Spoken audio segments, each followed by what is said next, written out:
નમસ્કાર દોસ્તો, સ્વાગત છે તમારું તમારી પોતાની યુટ્યુબ ચેનલ જીકે બાય એમકેસર ગુજરાતી જીકે પર.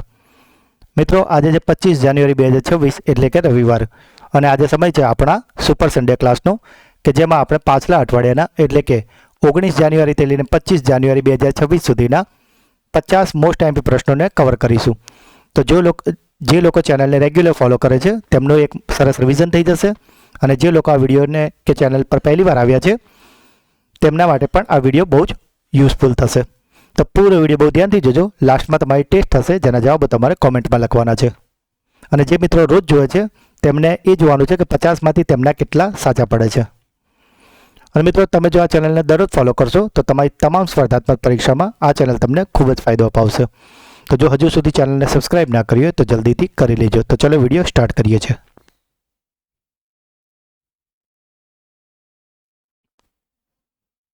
યુએસએએ કયા દેશને પેક્સ સિલિકા પહેલમાં જોડાવા માટે આમંત્રણ આપ્યું છે? તો મિત્રો, આજે પેક્સ સિલિકા છે તેમાં જોડાવા માટે અમેરિકાએ આમંત્રણ આપ્યું છે ભારતને. જાન્યુઆરી 2026માં ભારતના 92માં ચેસ ગ્રાન્ડમાસ્ટર કોણ બન્યો છે?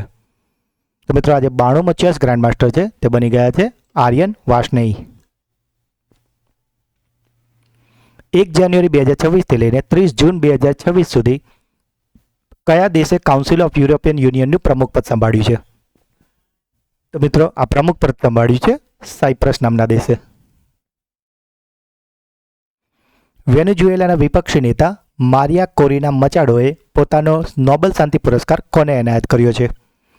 તો મિત્રો, આજે મારિયા કોરિના મચાડો છે તેમને પોતાનો નોબેલ માટે જે શાંતિ પુરસ્કાર મળ્યો હતો તે એનાયત કર્યો છે અમેરિકાના રાષ્ટ્રપતિ ડોનાલ્ડ ટ્રમ્પને.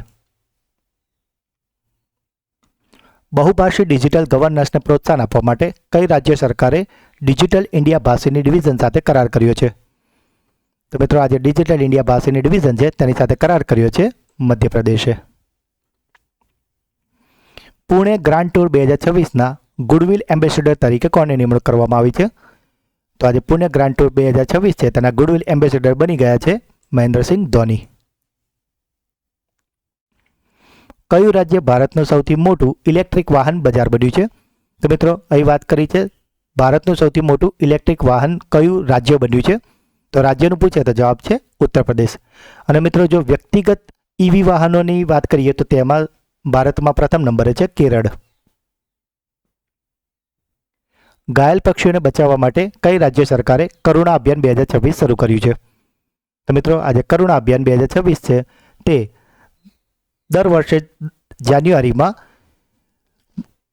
ગુજરાત સરકાર દ્વારા શરૂ કરવામાં આવે છે, અને 2026માં તે 10 જાન્યુઆરી 2026થી લઈને 20 જાન્યુઆરી 2026 સુધી ચલાવાયું હતું. અને સાથે જ તેમણે તો હેલ્પલાઇન નંબર બહાર પાડ્યો હતો જે હતો 1962. કઈ અવકાશ એજન્સીએ પ્રથમ વખત તબીબી સહાય માટે આંતરરાષ્ટ્રીય અવકાશ સ્ટેશન એટલે કે ISSમાંથી અવકાશ યાત્રીઓને સફળતાપૂર્વક પાછા લાવ્યા છે? તો મિત્રો, આ જે એજન્સી છે તેનું નામ છે સ્પેસએક્સ. મિત્રો, જો આપને વિડીયો ગમી રહ્યો છે તો લાઈક જરૂરથી કરજો, અને આપની પોઝિટિવ કોમેન્ટ જરૂરથી કોમેન્ટ બોક્સમાં જણાવજો. મારુતિ સુઝુકીએ તાજેતરમાં ગુજરાતમાં તેનો બીજો પ્લાન્ટ કયા સ્થળે સ્થાપવા માટે રોકાણ પત્ર સુપરત કર્યો છે? તો મિત્રો, ઓલરેડી મારુતિનો એક પ્લાન્ટ મહેસાણાના હંસલપુરમાં આવેલો જ છે, અને હવે બીજો પ્લાન્ટ નખાવાનો છે ગાંધીનગરના ખોરજમાં. જાન્યુઆરી 2026માં કયા વિભાગે ONDC દ્વારા તેની પ્રથમ ઓનલાઈન ઓર્ડર ડિલિવરી પૂરી કરી છે? મિત્રો, આજે ઓર્ડર ડિલિવરી છે તેને પૂરી કરી છે પોસ્ટ વિભાગે. વર્ષ 2026માં કઈ એરલાઇન્સને વિશ્વની સૌથી સલામત એરલાઇન જાહેર કરવામાં આવી છે? તો વિશ્વની સૌથી સલામત એરલાઇન બની ગઈ છે એતિહાદ એરવેઝ. કયા તળાવમાં 5200 વર્ષ જૂની લાકડાની હોડી મળી આવી છે? તો મિત્રો, આ જે તળાવ છે કે જ્યાં આટલી જૂની હોડી મળી છે તે તળાવ છે અમેરિકાનું મેન્ડોટા લેક. કઈ નદીને તાજેતરમાં વિશ્વની સૌથી જૂની સતત વહેતી નદી તરીકે માન્યતા આપવામાં આવી છે? તો મિત્રો, આ નદી છે ફિંકે નદી.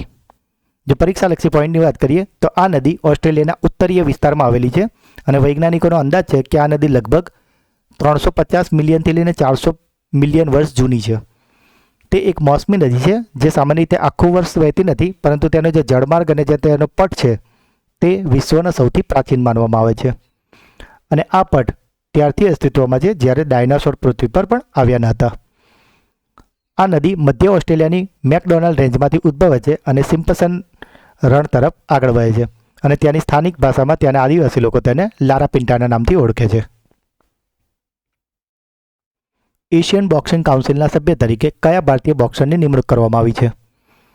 તો આ જે સભ્ય બની ગયા છે તેમનું નામ છે વિજેન્દ્રસિંહ. જાન્યુઆરી 2026માં ગુજરાતના કયા ઐતિહાસિક સ્થળે 2 દિવસીય ઉત્તરાર્ધ મહોત્સવનું આયોજન કરવામાં આવ્યું છે? તો મિત્રો આ જે ઉત્તરાર્ધ મહોત્સવ છે તેનું આયોજન થયું છે મોઢેરાના સૂર્ય મંદિરમાં. મિત્રો જો હજુ સુધી ચેનલને સબસ્ક્રાઇબ ના કરી હોય તો પ્લીઝ અત્યારે જ કરી લેજો. મધ્યપ્રદેશના રાતાપાણી ટાઈગર રિઝર્વનું નામ કોના માનમાં રાખવામાં આવ્યું છે? તો આજે રાતાપાણી ટાઈગર રિઝર્વ છે તેનું નવું નામ રખાયું છે ડૉક્ટર વિષ્ણુ શ્રીધર વાકણકરના માનમાં. કારણ કે આ એ જ વ્યક્તિ છે કે જેમણે 1957માં વિશ્વ પ્રસિદ્ધ ભીમબેટકા ગુફાઓની શોધ કરી હતી અને આ ટાઈગર રિઝર્વ પણ એ વિસ્તારમાં જ આવે છે. કયા રાજ્ય દ્વારા અમે પઢીબા આમાં ભાષા રે યોજના શરૂ કરવામાં આવી છે? તો મિત્રો ફર્સ્ટ ટાઈમમાં તમને આ સેન્ટેન્સ વાંચીને બંગાળી ભાષા જેવું લાગે માટે તમે પશ્ચિમ બંગાળ ટીક કરીને આવી શકો છો, પરંતુ તમારે ધ્યાન રાખવાનું છે કે આજે અમી પઢીબા આમાં ભાષા રે છે એ યોજના શરૂ કરી છે ઓડિશાએ. 21 જાન્યુઆરીએ કયા રાજ્યોનો સ્થાપના દિવસ ઉજવવામાં આવે છે? તો 21 જાન્યુઆરીએ મણિપુર, ત્રિપુરા અને મેઘાલય ત્રણેયનો સ્થાપના દિવસ છે માટે જવાબ આવશે ઉપરોક્ત તમામ. 21 જાન્યુઆરી 1972ના રોજ આ ત્રણેય રાજ્યોને પૂર્ણ રાજ્યનો દરજ્જો મળ્યો હતો અને 2026માં તેઓએ તેમનો 54મો સ્થાપના દિવસ ઉજવ્યો હતો. તાજેતરમાં કોને ભારતીય રેલવેનું સર્વોચ્ચ સેવા સન્માન અતિ વિશિષ્ટ રેલ એવોર્ડથી સન્માનિત કરવામાં આવ્યા છે? તો મિત્રો આજે અતિ વિશિષ્ટ રેલ સેવા એવોર્ડ છે તે અપાયો છે ચંદના સિન્હાને. ભારત વૈશ્વિક સ્તરે બીજો સૌથી મોટો 5G વપરાશકર્તા દેશ બન્યો છે. આ યાદીમાં પ્રથમ કોણ છે? તો મિત્રો આ યાદીમાં પ્રથમ આવેલું છે ચીન. વિજય હજારે ટ્રોફી 2025-26નું ટાઇટલ કોણે જીત્યું છે? તો આજે વિજય હજારે ટ્રોફી 2025-26 છે તે જીતી લીધી છે વિદર્ભે. વિદર્ભે ફાઇનલમાં સૌરાષ્ટ્રને હરાવીને આ ટાઇટલ જીત્યું હતું અને વિદર્ભનું આ પહેલું વિજય હજારે ટ્રોફીનું ટાઇટલ છે. જાન્યુઆરી 2026માં નવી દિલ્હીમાં યોજાયેલા પ્રથમ નમો બુક ફેસ્ટ દરમિયાન જેનવી બનો અને મહાત્મા નામના 2 નવા પુસ્તકોનું વિમોચન કોણે કર્યું છે? તો મિત્રો આ વિમોચન કરાયું છે ડૉક્ટર જીતેન્દ્રસિંહ દ્વારા. ગાઝાના પુનર્નિર્માણને લગતા આંતરરાષ્ટ્રીય શાંતિ અને વિકાસ બોર્ડમાં કયા ભારતીય અમેરિકન વ્યક્તિત્વનો સમાવેશ કરવામાં આવ્યો છે? તો મિત્રો આમાં સમાવેશ કરાયો છે વર્લ્ડ બેંકના વર્તમાન પ્રમુખ અજય બંગાજીને. Ajanta Ellora international film festival દ્વારા વર્ષ 2026-27 માટે પ્રતિષ્ઠિત પદ્મપાણી લાઇફટાઇમ એચિવમેન્ટ એવોર્ડથી કોને સન્માનિત કરવામાં આવશે? તો મિત્રો આ એવોર્ડ અપાવવાનું છે સાઉથના સંગીતકાર ઇલૈયા રાજાને. શિકારને રોકવા અને વન્યજીવોનું રક્ષણ કરવા માટે કયા રાજ્યના રાષ્ટ્રીય ઉદ્યાનોમાં AI સંચાલિત થર્મલ ડ્રોન સર્વેલન્સ સિસ્ટમનું ઉદ્ઘાટન કરવામાં આવ્યું છે? તો મિત્રો આજે AI સંચાલિત જે થર્મલ ડ્રોન સર્વેલન્સ છે તે શરૂ કરાયું છે અસમમાં. પંચાયત રાજ વ્યવસ્થાને મજબૂત કરવા અને આદિવાસી સમુદાયોને સ્વશાસનનો અધિકાર આપવા માટે કઈ રાજ્ય સરકારે તાજેતરમાં પેસા નિયમોના સત્તાવાર અમલીકરણની જાહેરાત કરી છે? તો મિત્રો આજે પેસા નિયમો છે એને અમલીકરણ કર્યું છે ઝારખંડે. ભારત અને કયા દેશના કોસ્ટગાર્ડ દરિયાઈ પ્રદૂષણને નિયંત્રિત કરવા અને દરિયાઈ સુરક્ષાને મજબૂત બનાવવા માટે ચેન્નઈના દરિયાકાંઠે સંયુક્ત કવાયત હાથ ધરી છે? તો મિત્રો આ જે ભારત છે તેણે સંયુક્ત કવાયત કરી છે જાપાન સાથે. જાણીતા અવકાશયાત્રી સુનિતા વિલિયમ્સે 27 વર્ષની પ્રખ્યાત સેવા બાદ કઈ અવકાશ એજન્સીમાંથી નિવૃત્તિની જાહેરાત કરી છે? તો સુનિતા વિલિયમ્સે 27 વર્ષ બાદ નિવૃત્તિ લીધી છે હવે નાસામાંથી. રાજ્યને ગેંગસ્ટર મુક્ત અને ગુનાખોરી મુક્ત બનાવવા માટે કઈ રાજ્ય સરકારે તાજેતરમાં ઓપરેશન પ્રહાર શરૂ કર્યું છે? તો મિત્રો તમારે યાદ રાખવાનું છે કે ઓપરેશન પ્રહાર શરૂ કરાયું છે પંજાબમાં. આર્ટેમિસ 2 મિશનની પ્રથમ મહિલા અવકાશયાત્રી તરીકે કોની પસંદગી કરવામાં આવી છે? તો આ જે આર્ટેમિસ 2 છે તેની પ્રથમ મહિલા અવકાશયાત્રી તરીકે પસંદ થઈ છે ક્રિસ્ટીના કોચ. તાજેતરમાં બહાર પાડવામાં આવેલા ડેટા અનુસાર વર્ષ 2025માં કયા દેશની વસ્તીમાં લગભગ 30 લાખનો તીવ્ર ઘટાડો નોંધાયો છે? તો મિત્રો આ જે 30 લાખનો ઘટાડો છે તે નોંધાયો છે ચીનમાં. ચીનમાં સતત 3 વર્ષથી વસ્તીમાં ઘટાડો થઈ રહ્યો છે. India international conference on democratic election and management 2026ની પ્રથમ આવૃત્તિનું આયોજન તાજેતરમાં કોણે કર્યું હતું? તો મિત્રો આજે IICDEM છે તેનું પ્રથમ આવૃત્તિનું આયોજન કર્યું હતું ભારતીય ચૂંટણી પંચે એટલે કે ઇલેક્શન કમિશન ઓફ ઇન્ડિયાએ. જાન્યુઆરી 2026માં રાષ્ટ્રીય સ્તરે એનસીસી તાલીમમાં સુવર્ણ ચંદ્રક જીતનારી પૂર્વોત્તર ભારતની પ્રથમ મહિલા અધિકારી કોણ બની છે? તો મિત્રો આજે એનસીસી તાલીમમાં સુવર્ણ પદ છે તે જીતી લીધું છે KM સુધાએ. કેન્દ્ર સરકારે કયા રાજ્યમાં BSFની ચોકીઓને આંતરરાષ્ટ્રીય સરહદ એટલે કે ઝીરો લાઇનની નજીક ખસેડવા માટે સૈદ્ધાંતિક મંજૂરી આપી છે? તો મિત્રો આજે સૈદ્ધાંતિક મંજૂરી છે તે અપાઈ છે પંજાબમાં. કયા ભારતીય બેડમિન્ટન સ્ટાર ખેલાડીએ તેની આંતરરાષ્ટ્રીય કારકિર્દીમાંથી સત્તાવાર રીતે નિવૃત્તિની જાહેરાત કરી છે? તો મિત્રો આ જાહેરાત કરી છે સાયના નેહવાલે. મિત્રો જો હજુ સુધી વિડીયોને લાઇક ના કરી હોય તો પ્લીઝ અત્યારે જ કરી લેજો. ભારતમાં 23 જાન્યુઆરીના રોજ કયા મહાન સ્વતંત્રતા સેનાનીની જન્મજયંતિની ઉજવણી માટે પરાક્રમ દિવસ ઉજવવામાં આવે છે? તો મિત્રો આ પરાક્રમ દિવસ છે તે ઉજવાય છે નેતાજી સુભાષચંદ્ર બોઝની જન્મજયંતિ પર. આ દિવસ ઉજવવાની શરૂઆત 2021માં કરવામાં આવી હતી અને આ 2026માં નેતાજી સુભાષચંદ્ર બોઝની 129મી જન્મજયંતિ હતી. જો નેતાજીની વાત કરીએ તો તેમનો જન્મ 23 જાન્યુઆરી 1897ના રોજ ઓડિશાના કટકમાં થયો હતો અને તેમણે આઝાદ હિન્દ ફૌજનું પુનર્ગઠન કર્યું હતું અને ભારતની સ્વતંત્રતા માટે અંગ્રેજો સામે સશસ્ત્ર સંઘર્ષનું નેતૃત્વ કર્યું હતું. તેમના પ્રખ્યાત સૂત્રો તુમ મુझे खून दो मैं तुम्हें आज़ादी दूंगा, જય હિન્દ અને દિલ્હી ચલો. તેમણે 1938માં હરિપુરા અને 1939માં ત્રિપુરીમાંથી ભારતીય રાષ્ટ્રીય કોંગ્રેસના પ્રમુખ તરીકે ચૂંટાયા હતા. પ્રજાસત્તાક દિવસ 2026ની ઉજવણીમાં નવા સ્વર સાથે રાષ્ટ્રીય ગીત વંદે માતરમ કોણ રજૂ કરશે? તો મિત્રો આજે વંદે માતરમને નવા સ્વર સાથે રજૂ કરવાના છે MM કિરવાણી. મિત્રો આ MM કિરવાણી એ છે કે જેમણે RRR પિક્ચરમાં નાચો નાચો સોંગ માટે સંગીત આપ્યું હતું અને જેના માટે તે ઓસ્કરમાં પણ ગયા હતા. તાજેતરમાં BCCIએ કયા AI પ્લેટફોર્મ સાથે 270 કરોડ રૂપિયાનો સોદો કર્યો છે? તો BCCIએ આ જે સોદો છે તે કર્યો છે ગૂગલની જેમિની સાથે. તાજેતરમાં કયા રાજ્યમાં ભારતનું પ્રથમ ડોગ સેન્ચ્યુરી શરૂ કરવામાં આવ્યું છે? તો ડોગ સેન્ચ્યુરી છે તેને શરૂ કરવામાં આવી છે પંજાબમાં. જાન્યુઆરી 2026માં કયા રાજ્યના રાજભવનનું નામ બદલીને જનભવન કરવામાં આવ્યું છે? તો મિત્રો આજે રાજ્યપાલ હાઉસનું નામ જનભવન કરાયું છે તે રાજ્ય છે ઉત્તર પ્રદેશ અને ઉત્તર પ્રદેશના રાજ્યપાલ છે આપણા પૂર્વ મુખ્યમંત્રી આનંદીબેન પટેલ.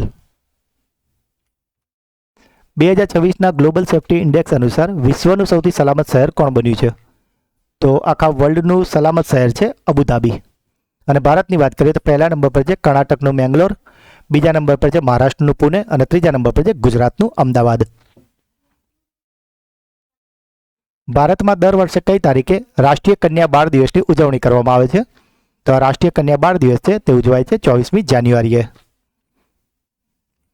જાન્યુઆરી 2026માં UAE અને ભારતના કયા રાજ્યે ભારતનું પ્રથમ નેટ ઝીરો શહેર વિકસાવવા માટે MOU પર હસ્તાક્ષર કર્યા છે? તો મિત્રો આજે નેટ ઝીરો માટે UAE સાથે હસ્તાક્ષર કર્યા છે તેલંગાનાએ.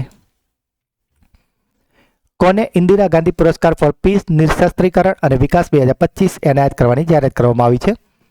તો મિત્રો આ અપાવવાનું છે ગ્રાસા માસેલને. શાંતિ, નિઃશસ્ત્રીકરણ અને વિકાસ માટે ઇન્દિરા ગાંધી પુરસ્કાર મોઝમ્બિકના જાણીતા માનવ અધિકાર કાર્યકર્તા અને પૂર્વ રાજકારણી ગ્રાસા મસેલને આપવામાં આવશે અને તેમને શિક્ષણ, આરોગ્ય, પોષણ, મહિલાઓના આર્થિક સશક્તિકરણ અને મુશ્કેલ સંજોગોમાં તેમના માનવતાવાદી કાર્યો માટે પસંદગી કરાય છે. તેમની જે પસંદગી સમિતિ હતી તેના અધ્યક્ષ હતા પૂર્વ રાષ્ટ્રીય સુરક્ષા સલાહકાર શિવશંકર મેનન. તેમને આ જે પસંદગી થઈ છે તેના માટે ₹1 કરોડ, એક પ્રશસ્તિપત્ર અને ટ્રોફી આપવામાં આવશે. અને ગ્રાસા મસેલની વાત કરીએ તો તેઓ વિશ્વની એકમાત્ર મહિલા છે કે જે 2 દેશો એટલે કે મોઝામ્બિક અને દક્ષિણ આફ્રિકાની પ્રથમ મહિલા રહી છે.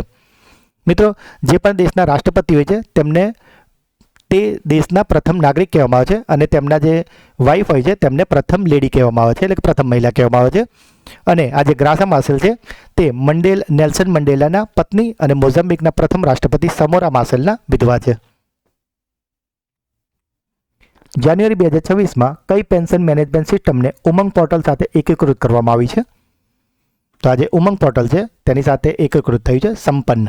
સંપન્નનું પૂરું નામ છે system for accounting and management of pension અને ઉમંગનું પૂરું નામ છે unified mobile application for new age governance. Bharat તાજેતરમાં કયા આફ્રિકન દેશ સાથે સંરક્ષણ અને નિર્ણાયક ખનિજોના ક્ષેત્રમાં સહકારને વધુ ગાઢ બનાવવા માટે સંમત થયો છે? તો મિત્રો ભારત આજે આફ્રિકાનો દેશ સાથે કરાર કર્યા છે તે છે નામીબિયા. જાન્યુઆરી 2026માં કયો યુરોપિયન દેશ ભારત દ્વારા શરૂ કરાયેલા ઇન્ડો પેસિફિક મહાસાગર પહેલમાં જોડાયો છે? તો મિત્રો આમાં જોડાઈ ગયો છે સ્પેન. બ્રાન્ડ ફાઇનાન્શિયલ ગ્લોબલ 500ની 2026ના અહેવાલ મુજબ વિશ્વની બીજી સૌથી મૂલ્યવાન આઈટી સેવા બ્રાન્ડ કઈ બની છે? તો મિત્રો આ બીજા નંબર પર આવી ગઈ છે TCS એટલે કે ટાટા કન્સલ્ટન્સી સર્વિસ. કઈ રાજ્ય સરકારે સંશોધકો માટે ₹25,000ની માસિક નાણાકીય સહાય યોજના શરૂ કરવાની જાહેરાત કરી છે? તો મિત્રો આજે 25,000ની માસિક નાણાકીય સહાય છે તે આપવાની જાહેરાત કરી છે અસમ માટે. અને જો આજે સંશોધક છે તે દિવ્યાંગ હશે તો તેમને માસિક 40,000 આપવાની જાહેરાત કરાઈ છે. તો મિત્રો આ હતા આજના 50 પ્રશ્નો. હવે સમય છે તમારી બ્રેન બુસ્ટર ટેસ્ટનો, જેના જવાબો તમારે કોમેન્ટમાં લખવાના છે. આજનો પહેલો પ્રશ્ન, વેનેઝુએલાના વિપક્ષ નેતા મારિયા કોરિના મચાડોએ પોતાનો નોબેલ શાંતિ પુરસ્કાર કોને એનાયત કર્યો છે? Ajanta Ellora international film festival દ્વારા વર્ષ 2026-27 માટે પ્રતિષ્ઠિત પદ્મપાણી લાઇફટાઇમ એચિવમેન્ટ એવોર્ડથી કોને સન્માનિત કરવામાં આવશે? જાણીતા અવકાશયાત્રી સુનિતા વિલિયમ્સે 27 વર્ષની પ્રખ્યાત સેવા બાદ કઈ અવકાશ એજન્સીમાંથી નિવૃત્તિની જાહેરાત કરી છે? તો મિત્રો ત્રણેય પ્રશ્નના જવાબ તમારે કોમેન્ટમાં લખવાના છે. અને જો તમે આ ચેનલના વિડીયોને દરરોજ જોવાની આદત પાડો છો તો તમારો ઓલમોસ્ટ આનાથી ડબલ ટોપિક કવર થઈ જશે, કારણ કે આપણે ડેઇલી 15 મોસ્ટ એમપી ટોપિકને કવર કરાવીએ છીએ અને સાથે જ બીજી એક્સ્ટ્રા ફેક્ચ્યુઅલ માહિતી ઘણી બધી આપીએ છીએ. તો મિત્રો આપ આ ચેનલને દરરોજ જોશો એવી આપને વિનંતી છે. અને જો આપને આ વિડીયો ગમ્યો હોય તો તેને લાઇક કરો, જે પણ ક્વેશ્ચન પૂછવામાં આવે છે કે આપનો કોઈ ડાઉટ છે, અને સાથે જ મિત્રો આપને વિડીયો કેવો લાગ્યો એ આપનો ફીડબેક કોમેન્ટમાં જરૂરથી જણાવજો. અને વિડીયોને વધારેમાં વધારે તમારો વોટ્સઅપ ટેલિગ્રામ મિત્રો સાથે શેર કરો. ચેનલને સબસ્ક્રાઈબ ના કરી હોય તો જલ્દીથી કરી લેજો. અને બીજી વાત મિત્રો કે કોન્સ્ટેબલ, પોલીસ, મદદનીશ, કેળવણી નિરીક્ષક, ડીવાયએસઓ, ટેટ અને જીપીએસસીની ક્લાસ 1 2 થી લઈને યુપીએસસી તમામ પરીક્ષામાં પૂછાતો ટોપિક એટલે કે નીતિ આયોગ તેની સંપૂર્ણ સમજ અને સાથે 50 MCQનો વિડીયો ચેનલ પર આવી ગયો છે, જેને મોટાભાગના મિત્રોએ જોઈ લીધો છે. તો જો હજુ સુધી તમે ના જોયો હોય તો તેને ચેનલ પર જઈને જરૂર જોઈ લેજો, અને તેની લિંક પણ ડિસ્ક્રિપ્શનમાં આપેલી છે. તો મિત્રો મળીએ છીએ એક નવા વિડીયોમાં. ત્યાં સુધી ભણતા રહો, આગળ વધતા રહો. જય હિન્દ, જય ભારત, જય ગુજરાત.